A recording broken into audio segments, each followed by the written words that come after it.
അപ്പോൾ chicken masala ഉണ്ടാക്കാനായിട്ടുള്ള ingredients എന്തൊക്കെയാണെന്ന് ഞാനൊന്ന് പറഞ്ഞുതരാം. ഞാനൊരു ഫുൾ കോഴി എടുത്തിട്ടുണ്ട്. നല്ല തൊലിയോട് കൂടിയ കോഴിയാണ് ഞാൻ ഈ ചിക്കൻ മസാല ഉണ്ടാക്കാനായിട്ട് എടുത്തേക്കുന്നത്. പിന്നെ ഒരു 10-20 വറ്റൽമുളക്, ഒരു ടൊമാറ്റോ വലുതായിട്ട് മുറിച്ചത്, പിന്നെ 2 കഷ്ണം ബേ ലീവ്സ്, 1 ടീസ്പൂൺ കുരുമുളക്, 1 ടീസ്പൂൺ പെരിഞ്ചീരകം, പിന്നെ മുഴുവൻ മല്ലി, പിന്നെ കുറച്ച് സ്പൈസസ് അതിൻ്റെ അടിയിൽ കിടപ്പുണ്ട്. ഞാൻ അരിയുന്നതനുസരിച്ച് പറഞ്ഞു തരാം. പിന്നെ 1 കപ്പ് ചുമന്നുള്ളി നല്ല ചെറുതായിട്ട് അരിഞ്ഞത്, ഒരു വലിയ കഷ്ണം ഇഞ്ചി ചെറുതായിട്ട് അരിഞ്ഞത്, ഒരു 7 അല്ലി വെളുത്തുള്ളി ചെറുതായിട്ട് അരിഞ്ഞത്, കറിവേപ്പില. അപ്പോൾ ഇതൊക്കെയാണ് ഒരു സ്പെഷ്യൽ മസാലയാണ് ഇതിനകത്ത് ഞാൻ യൂസ് ചെയ്യുന്നത്. അപ്പോൾ നിങ്ങൾക്കത് കണ്ടു നോക്കുമ്പോൾ മനസ്സിലാവും ഈ മസാല എങ്ങനെയാണ് ഉണ്ടാക്കുന്നതെന്നുള്ളത്. അപ്പോൾ സ്പെഷ്യൽ മസാല ചേർത്ത് ചിക്കൻ മസാല എങ്ങനെയാണ് ഉണ്ടാക്കുന്നതെന്ന് എൻ്റെ കൂടെ ഒന്ന് കണ്ടു നോക്കാം.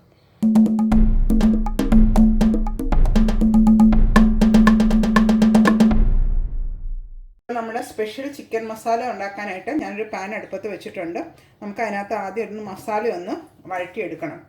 മസാല ഉണ്ടാക്കാനായിട്ട് കുറച്ച് പ്രോസസ്സ് ഉണ്ട്. പിന്നെ എണ്ണ ഒന്ന് നന്നായിട്ട് ചൂടാവട്ടെ. അപ്പം ഞാനൊന്ന് നോക്കി, എണ്ണയൊക്കെ നന്നായിട്ട് ചൂടായി വന്നിട്ടുണ്ട്. അപ്പം നമ്മൾ നേരത്തെ ചെറുതായിട്ട് അരിഞ്ഞ് വെച്ച വെളുത്തുള്ളി, ഇഞ്ചി, ചുവന്നുള്ളി. അപ്പോൾ നമ്മൾ ഓരോ മസാല ഉണ്ടാക്കുമ്പം ആ മസാലയുടെ ടേസ്റ്റ് കൂടുതൽ കിട്ടുന്നത് എങ്ങനെയാണെന്ന് അറിയാമോ? അതായത് അത് ചെറിയ തീയിലിട്ട് നന്നായിട്ട് വഴറ്റിയെടുക്കുന്നതിലാണ് ആ അരപ്പിന് നല്ല ടേസ്റ്റ് കിട്ടുന്നത്. അപ്പോൾ അങ്ങനെ ഇതുപോലെ വഴറ്റി ഉണ്ടാക്കുമ്പോൾ നല്ലൊരു ടേസ്റ്റ് കിട്ടും. നമ്മൾ സാധാരണ ഉണ്ടാക്കുന്ന കറികളിൽ നിന്നൊരു വ്യത്യസ്തമായ ടേസ്റ്റ്, രുചിയും മണവും ഒക്കെ ഈ കറിക്ക് ഉണ്ടാവും. ഇത് നമുക്ക് ചിക്കൻ വെച്ച് തന്നെ ഉണ്ടാക്കുന്നതാണ് നല്ലത്. ചിക്കൻ്റെ ഒരു മസാലയാണ് ഇത് ഞാൻ പറഞ്ഞു തരുന്നത്. ഇനിയിപ്പോൾ ഇതൊന്ന് നല്ലൊരു ബ്രൗൺ ആവണം. ഏകദേശം ഒരു മുക്കാൽ, നന്നായിട്ട് മൂപ്പിൻ്റെ ഒരു മുക്കാൽ ഭാഗത്തോളം ആവണം. എന്നിട്ട് വേണം നമുക്ക് ബാക്കി സാധനങ്ങൾ, സ്പൈസസ് ഒക്കെ ഇതിനകത്ത് ആഡ് ചെയ്ത് റോസ്റ്റ് ചെയ്ത് എടുക്കാനായിട്ട്. അപ്പോൾ ഇതിനകത്ത് ഞാൻ നേരത്തെ പറഞ്ഞ പോലെ മുളകും മല്ലിയൊക്കെ ഇട്ട് നമുക്ക് റോസ്റ്റ് ചെയ്ത് എടുക്കണം. പക്ഷെ അത് ആദ്യം ഇടുവാണെങ്കിൽ ഈ ഉള്ളിയുടെ മൂത്ത് വരുന്ന ടൈം കൂടുതലായതുകൊണ്ടാണ് നമ്മളിപ്പം അതൊന്നും ചേർക്കാത്തത്. അപ്പോൾ ഇതൊന്ന് മുക്കാൽ മൂത്ത് ഒരു ലൈറ്റ് ബ്രൗൺ ആകുമ്പോൾ നമുക്ക് ബാക്കി സ്പൈസസ് തന്നെ ആഡ് ചെയ്യാം. ഞാൻ ഡീറ്റെയിൽ ആയിട്ട് പറഞ്ഞു തരുന്നത് ഇതിപ്പോൾ നല്ല കറക്റ്റ് റെസിപ്പിയിൽ നിങ്ങൾക്കും ഇതുപോലെ ഉണ്ടാക്കിയെടുക്കാം. ഞാൻ പറയുന്ന പോലെ ചെയ്താൽ നിങ്ങൾക്ക് ചപ്പാത്തിയുടെ കൂടെയാണ്, റോട്ടിയുടെ കൂടെയൊക്കെയാണ് ഈ കറി ഏറ്റവും നല്ലത്. പിന്നെ നെയ്ച്ചോറിൻ്റെ കൂടെയും പോകും. അപ്പോൾ ഇതിനെ ഒന്ന് ഇനി ഒരുമാതിരി ഒരു ബ്രൗൺ ആകുന്ന വരെ നല്ല ഹൈ ഹീറ്റിൽ നമുക്കിതിനെ മൂപ്പിച്ചെടുക്കാം. ഇപ്പം നിങ്ങൾക്ക് കാണാം ആ ചുവന്നുള്ളി എല്ലാം ഒരുമാതിരി വാടി വന്നിട്ടുണ്ട്, ലൈറ്റ് ബ്രൗൺ ആയിട്ടുണ്ട്. ഇനിയിപ്പോൾ നമ്മൾ തീ ഒന്ന് മീഡിയത്തിലാക്കിയിട്ട് വേണം ബാക്കി സ്പൈസസ് ഒക്കെ ആഡ് ചെയ്യാനായിട്ട്. അതിനകത്ത് ഇഞ്ചിയും വെളുത്തുള്ളിയൊക്കെ ഒന്നും കൂടെ വഴന്ന് കിട്ടാനുണ്ട്. പക്ഷെ അത് കുഴപ്പമില്ല, നമുക്ക് സ്പൈസസിൻ്റെ കൂടെ അതെല്ലാം വഴന്ന് കിട്ടിക്കോളും. ഇനി ഇതിനകത്ത് ആദ്യമായിട്ട് ഞാൻ ആ വറ്റൽമുളക് ആഡ് ചെയ്ത് കൊടുത്തു. അതിൻ്റെ കൂടെ തന്നെ ഞാൻ പറഞ്ഞില്ലേ മല്ലി, ഹോൾ മല്ലി, പിന്നെ ഒരു കഷ്ണം പട്ട, 2-3 ഏലക്ക, 2-3 ഗ്രാമ്പു, അതും കൂടെ ഇതിനകത്തോട്ടിട്ട് നന്നായിട്ടൊന്ന് മൂപ്പിച്ചെടുക്കണം. ഇതാണ് നമ്മുടെ ചിക്കൻ മസാലയുടെ ബേസിക്കായിട്ടുള്ള മസാല. ഇനി ഇത് ഒരു ചെറിയ തീയിൽ വേണം ഇതിന് നമ്മൾ മൂപ്പിച്ചെടുക്കാനായിട്ട്. ഞാൻ കറിവേപ്പില ഇടയ്ക്ക് ചേർക്കുന്നത് നിങ്ങൾ കണ്ടല്ലോ, അത് ഞാൻ പിന്നെ പ്രത്യേകം പറഞ്ഞില്ലെന്നേ ഉള്ളൂ. ഇനി എന്താ ചെയ്യണമെന്ന് വെച്ചാൽ ഇതൊന്ന് മൂത്ത് കഴിയുമ്പോഴത്തേക്കും, ഞാനിപ്പോൾ ഇത് ഇലക്ട്രിക് അടുപ്പായതുകൊണ്ട് ഇപ്പോൾ തന്നെ അങ്ങ് ഓഫ് ചെയ്യാണ്. അതായത് അത് മതി. പിന്നെ അതിനകത്ത് കുറച്ചും കൂടെ ചൂട് കാണും. ആ ചൂടിലിരുന്ന് ഇതങ്ങ് മൂത്ത് വന്നോളൂ. അല്ലെങ്കിൽ സ്പൈസസൊക്കെ ഒത്തിരി കരിഞ്ഞു പോയാൽ അതിൻ്റെ സ്വാദ് കുറയും. അപ്പോൾ കറക്റ്റ് ഒന്ന് ചൂടായി നല്ല മൊരിഞ്ഞ് അതിൻ്റെ ആ പച്ചച്ചുവയൊക്കെ ഒന്ന് മാറി കിട്ടിയാലാണ് ആ ഗ്രേവിക്കും ആ അരപ്പിനും ഒക്കെ നല്ല ടേസ്റ്റ് കിട്ടുക. പിന്നെ എപ്പോഴും നമ്മൾ ശ്രദ്ധിക്കേണ്ട ഒരു കാര്യം, നമ്മളിപ്പോൾ ഇത് അടുപ്പങ്ങ് ഓഫ് ചെയ്ത് കഴിഞ്ഞാൽ ഒരു 5 മിനിറ്റ് അതിനെ അങ്ങനെ തന്നെ കീപ്പ് ചെയ്യണം. എന്നിട്ട് വേണം അതിനെ അടുപ്പത്തൊന്ന് മാറ്റാനായിട്ട്. അത് അതിനകത്ത് ഇരുന്ന് തന്നെ ഒന്ന് പാകപ്പെടുമെന്ന് പറയും. അതിന് വേണ്ടിയിട്ടാണ്.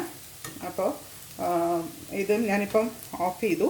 ഇനി ഇതൊന്ന് ആറിക്കഴിഞ്ഞ് കഴിയുമ്പോൾ നമുക്കതിനെ ഒന്ന് നല്ല പേസ്റ്റ് പോലെ അരച്ചെടുക്കണം.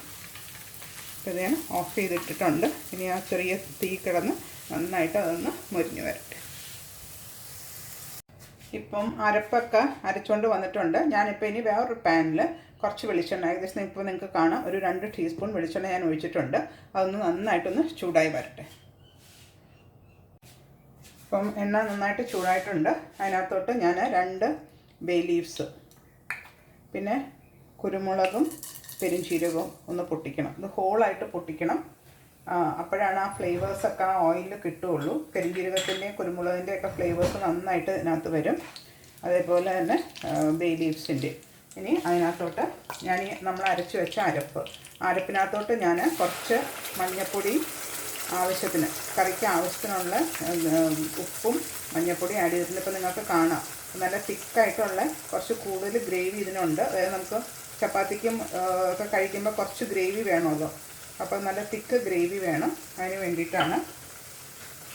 എന്നിട്ട് ഈ അരപ്പിനെ ഇതെല്ലാം കൂടെ ചേർത്തിട്ട് ഒന്ന് വഴറ്റിയെടുക്കണം. എണ്ണ തെളിയുന്നവരെ നമുക്കിതിനെ ഒന്ന് വഴറ്റിയെടുക്കാം. ഇനിയിപ്പോൾ തീ വേണമെങ്കിൽ ഒന്ന് ചെറുതായിട്ട് കുറച്ചിട്ട് ചെറിയ തീയിൽ വേണം. നമ്മൾ ഇടുമ്പോൾ നല്ല ചൂട് വേണം. അത് കഴിഞ്ഞിട്ട് തീ ഒന്ന് കുറച്ചിട്ടിട്ട് ഒരു മീഡിയം ഹീറ്റ്, തീരെ കുറയ്ക്കരുത്. എന്നിട്ട് ആ ചെറിയ തീയിൽ കിടന്നിട്ട് വേണം ഈ അരപ്പൊക്കെ ഒന്ന് വഴന്ന് വന്ന് എണ്ണയൊക്കെ തെളിഞ്ഞ് വരാനായിട്ട്. അത് കഴിഞ്ഞ് ഇതിനെ ഒന്നും കൂടെ ഞാൻ വഴറ്റും. അത് ഞാൻ പറഞ്ഞുതരാം, ആ സ്റ്റെപ്പ് പറഞ്ഞുതരാം. ഇതിപ്പോൾ ഇങ്ങനെ കിടന്നൊന്ന് വഴന്ന് കിട്ടട്ടെ. ഇപ്പം നിങ്ങൾക്ക് കാണാം ഈ സൈഡിൽ നിന്നൊക്കെ എണ്ണ ഇങ്ങനെ തെളിഞ്ഞ് വരുന്നുണ്ട്. ഇനിയിപ്പോൾ ഞാൻ ചെയ്യുന്നത് ആ അരപ്പും പിന്നെ ആ മിക്സി കഴുകിയ വെള്ളം ഉണ്ടല്ലോ, അതെല്ലാം കൂടെ അരപ്പൊന്നും നഷ്ടപ്പെടുത്താതെ ആ പാത്രമൊക്കെ കഴുകി മിക്സിയും കഴുകി ആ വെള്ളം കൂടെ ഇതിനകത്തോട്ട് ഒഴിച്ചു കൊടുക്കണം. ഞാൻ കൈകൊണ്ട് തന്നെ വടിച്ച് എല്ലാ അരപ്പും ആ പാനിലോട്ട് ഇടുകയാണ്. എന്നിട്ട് ഇതിനെ ഒന്നും കൂടെ വഴറ്റിയെടുക്കണം.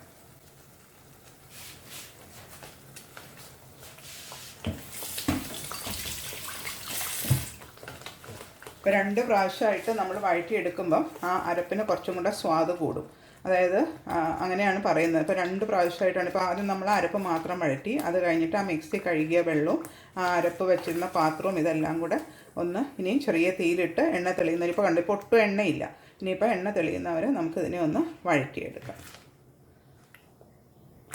ഇത് വഴന്ന് കഴിയുമ്പോൾ നിങ്ങളിതിൻ്റെ ഉപ്പും ഇതുമൊക്കെ ഒന്ന് ചെക്ക് ചെയ്യണം. ആവശ്യമുണ്ടെങ്കിൽ മാത്രം ചേർക്കാം. ഇതിപ്പോൾ നിങ്ങൾക്ക് കാണാം, ഞാനിപ്പോൾ ഒന്ന് മൂടി വെച്ചിട്ടുണ്ട്. എന്തിനാണെന്ന് വെച്ചാൽ നമ്മൾ ആ വെള്ളം ചേർത്തത് കൊണ്ട് അരപ്പിങ്ങനെ പുറത്തോട്ട് തെറിച്ച് പോകും. അപ്പോൾ അത് അവോയ്ഡ് ചെയ്യാൻ വേണ്ടിയിട്ട് ഞാനൊന്ന് കവർ ചെയ്ത് വെച്ചേക്കാണ്. അപ്പോൾ വെള്ളത്തിൻ്റെ അംശം വറ്റുമ്പം ആ തെറിക്കലൊന്ന് കുറയും. എന്നിട്ട് വേണം പിന്നെ അതിനെ തുറന്നിട്ടിട്ട് നന്നായിട്ട് വഴറ്റിയെടുക്കാനായിട്ട്. ആ അരപ്പ് ഇങ്ങനെ തിളയ്ക്കുന്നതിൻ്റെ ഇടയിലും പതുക്കെ ഒന്ന് മൂടി മാറ്റിയിട്ട് ഒന്ന് ഇളക്കി കൊടുക്കണം. അടി പിടിക്കാതെ ഒന്ന് നോക്കണം. കണ്ടോ? എന്നിട്ട് വേണം പിന്നെ ഒന്ന് മൂടി വെക്കാൻ. ഇപ്പോഴും ആ തിള നിന്നിട്ടില്ല. ഇപ്പം ഞാനൊന്ന് തുറന്ന് നോക്കട്ടെ. കണ്ടോ? ആ തെറിക്കലൊക്കെ ഒന്ന് കുറഞ്ഞിട്ടുണ്ട്. അപ്പം നമ്മൾ സൈഡിൽ നിന്ന് ആ തെറിച്ചതെല്ലാം കൂടെ ഒന്ന് നടുക്കോട്ടാക്കി അതിനെ ചെറിയ തീയിൽ നല്ല ഒന്നും കൂടെ ഒന്ന് എണ്ണ തെളിയുന്നവരെ വഴറ്റിയെടുക്കണം.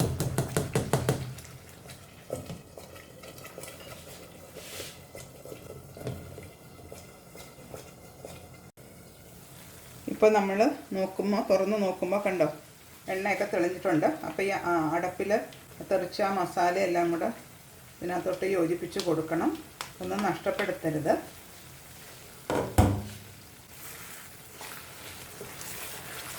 അപ്പം ഇനി എന്നിട്ട് തീ ഒന്ന് കൂട്ടിയിടണം. തീ ഒന്ന് കൂട്ടിയിട്ടിട്ട് വേണം ഇനി നമുക്ക് ചിക്കനൊക്കെ ഇതിനകത്തോട്ട് ആഡ് ചെയ്യാനായിട്ട്. ഇപ്പോൾ നിങ്ങൾക്ക് കാണാമല്ലോ എണ്ണയൊക്കെ നന്നായിട്ട് തെളിഞ്ഞ് വന്നിട്ടുണ്ട്. അപ്പം ഇങ്ങനെയൊക്കെ ഇതേപോലെ നല്ല കൊഴുത്ത ഗ്രേവിയോട് കൂടിയ ചിക്കൻ മസാലയൊക്കെ വേണമെങ്കിൽ ഈ റെസിപ്പി ഫോളോ ചെയ്താൽ മതി. ഒരു വെറൈറ്റി റെസിപ്പിയാണ്. അതുണ്ടാക്കി നോക്കുമ്പോഴേ നിങ്ങൾക്ക് അതിൻ്റെ ടേസ്റ്റ് ഉണ്ടാക്കാൻ പറ്റുള്ളൂ. ഇപ്പോൾ ഒരു പ്രാവശ്യം ഉണ്ടാക്കി നോക്കിയാൽ നിങ്ങൾ വീണ്ടും ഇത് തന്നെ ട്രൈ ചെയ്ത് നോക്കുമെന്ന് ഞാൻ ഗ്യാരണ്ടിയാണ്. അതായത് നല്ലൊരു സ്വാദാണ് ആ അരപ്പിന്. അത് നമ്മളിങ്ങനെ ചെറിയ തീയിലിട്ട് കുറേശ്ശെ ആയിട്ട് ഇങ്ങനെ വഴറ്റിയെടുക്കുന്നതിലാണ് ആ കറിയുടെ ടേസ്റ്റ് ഇരിക്കുന്നത്. കുറച്ച് ക്ഷമയോടുകൂടി ചെയ്താൽ നമുക്ക് കുക്കിംഗ് ശരിക്കും എൻജോയബിൾ ആണ്. പിന്നെ കുറേശ്ശെ അതിനുള്ളൊരു കഴിവും കൂടെ വേണം. എന്നാലും ഇതൊക്കെ കുറച്ച് ഡീറ്റെയിൽ ആയിട്ട് ചെയ്യാൻ ഇഷ്ടപ്പെടുന്നവർക്ക് വേണ്ടിയിട്ടുള്ള റെസിപ്പിയാണ്.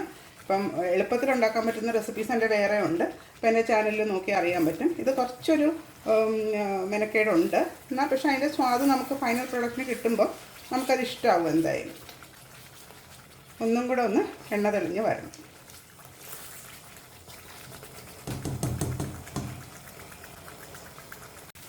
ഇപ്പോൾ സൈഡിൽ നിന്നൊക്കെ എണ്ണ തെളിഞ്ഞ് വരുന്നുണ്ട്. ഇനി നമുക്ക് ഇതിനകത്തോട്ട് ആ ചിക്കൻ പീസസിനെ ഇട്ട് കൊടുക്കാം.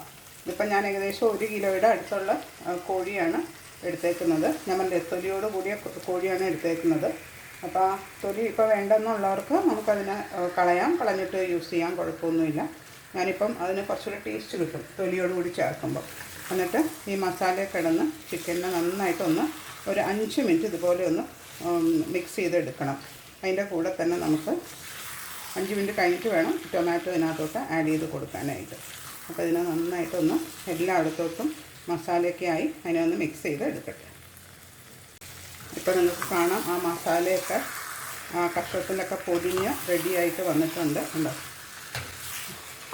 ഒരു 5 മിനിറ്റ് ഇങ്ങനെ കിടന്ന് ഇതിനെ ഒന്ന് ഫ്രൈ ചെയ്യാം.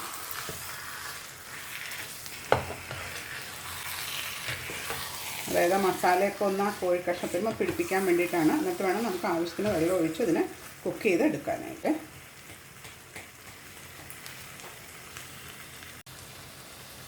ഇപ്പോൾ ഒരു 5 മിനിറ്റ്സ് കഴിഞ്ഞു. നന്നായിട്ട് മിക്സ് ആയിട്ടുണ്ട്. ഇനി ഇതിനകത്തോട്ട് നമുക്ക് ഒരു തക്കാളി വലുതായിട്ട് അരിഞ്ഞതും പിന്നെ ആവശ്യത്തിന് വെള്ളവും. ഇപ്പം നിങ്ങൾക്ക് ഗ്രേവിക്ക് അനുസരിച്ച് നിങ്ങൾ വെള്ളം ആഡ് ചെയ്യണം. കുറച്ച് ഇപ്പം നല്ല കുഴഞ്ഞിരിക്കുന്നവർക്കാണെങ്കിൽ അധികം ഗ്രേവി ആഡ് ചെയ്യണ്ട. ഞാനിപ്പം ഈ ചപ്പാത്തിക്കുമൊക്കെ പറ്റിയ കുറച്ച് ഗ്രേവി വേണം എന്നുള്ളത് കൊണ്ടാണ് ഇത്രയും വെള്ളം ആഡ് ചെയ്തത്. അതല്ല നല്ല മസാലയായിട്ട് ഇങ്ങനെ ഡ്രൈ ആയിട്ടിരിക്കേണ്ടവർക്ക് ഇതിൻ്റെ പകുതി വെള്ളം ആഡ് ചെയ്താൽ മതി. പിന്നെ ചിക്കനിൽ നിന്നും കുറച്ച് വെള്ളം ഇറങ്ങും. ഇനി ഞാനിതിനെ മൂടി വെച്ചിട്ടൊന്ന് വേവിക്കാൻ പോവുകയാണേ. അതൊന്ന് തിളച്ച് കഴിയുമ്പോൾ തീ കുറച്ചിടണം. തീ കുറച്ചിട്ടിട്ട് ഒരു 15 തൊട്ട് 20 മിനിറ്റ് കൊണ്ട് നമുക്കിതിനെ വേവിച്ചെടുക്കാം. ഇപ്പം ആ ചിക്കൻ മസാലയൊക്കെ റെഡി ആയിക്കൊണ്ടിരിക്കുന്നു. ഇനി ഒരു 10 മിനിറ്റ്സ് കൂടെ കഴിഞ്ഞാൽ മതി. അത് കഴിയുമ്പോൾ ഞാനിത് സെർവ് ചെയ്യുന്നതും കൂടെ കാണിച്ചു തരാം. നിങ്ങൾക്ക് കാണാം അത് ചെറിയ തീയിൽ എണ്ണയൊക്കെ തെളിഞ്ഞ് വന്നിട്ടുണ്ട്. ഒരു 10 മിനിറ്റും കൂടെ ഇതിനെ വേവിച്ചെടുക്കണം. അത് കഴിയുമ്പോൾ ഞാനിത് സെർവ് ചെയ്യുന്നതും കൂടെ കാണിച്ചു തരാം. നല്ല കൊഴുത്ത ഗ്രേവിയോട് കൂടിയ ചിക്കൻ മസാല. ഇപ്പം നമ്മുടെ കറിയൊക്കെ റെഡി ആയിട്ടുണ്ട്. ഇനി ഫൈനലായിട്ട് ഒരു നുള്ളു പഞ്ചസാര ഒന്ന് ഇട്ട് കൊടുക്കണം. എന്നിട്ട് നന്നായിട്ട് മിക്സ് ചെയ്ത് കൊടുക്കുക. അതാ എല്ലാ രുചിയും ഒന്ന് ക്രമീകരിക്കാൻ വേണ്ടിയിട്ടാണ്. എന്നിട്ട് ഒന്നും കൂടെ ഒരു 5 മിനിറ്റ്സും കൂടെ തിളച്ച് കഴിഞ്ഞിട്ട് നമുക്കതിനെ വാങ്ങാം.